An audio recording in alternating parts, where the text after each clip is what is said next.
In Turkish polling on Sunday, if the ruling AK party gets more than 55% of the votes, it would mean at least 330 members taking seats in parliament.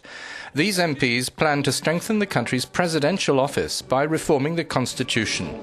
The opposition all but accuse President Erdogan of megalomania.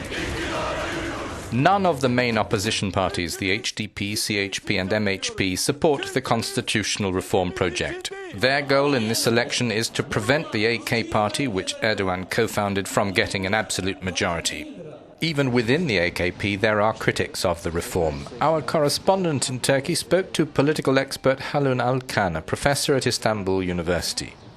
He said one of the most important discussions of the June the 7th elections surrounds revamping the presidential system. The President and the Prime Minister say this is needed. In your opinion, why?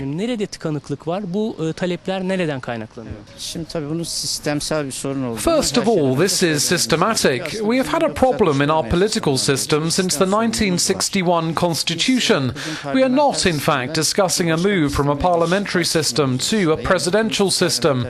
I mean, it's not as if we have an established parliamentary system and that some people want to transform it into a presidential one. That's wrong.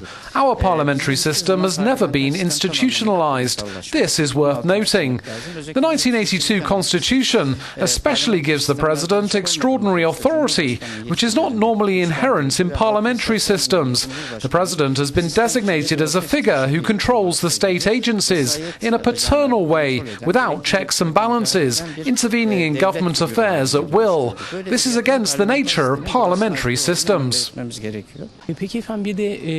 is also debate surrounding the risk of Turkey becoming an authoritarian system and the possibility of a deteriorating balance between the judiciary, the executive and the legislature. Do you agree there is such a risk? I think it would be wrong to say this will produce an authoritarian regime for the Turkish people.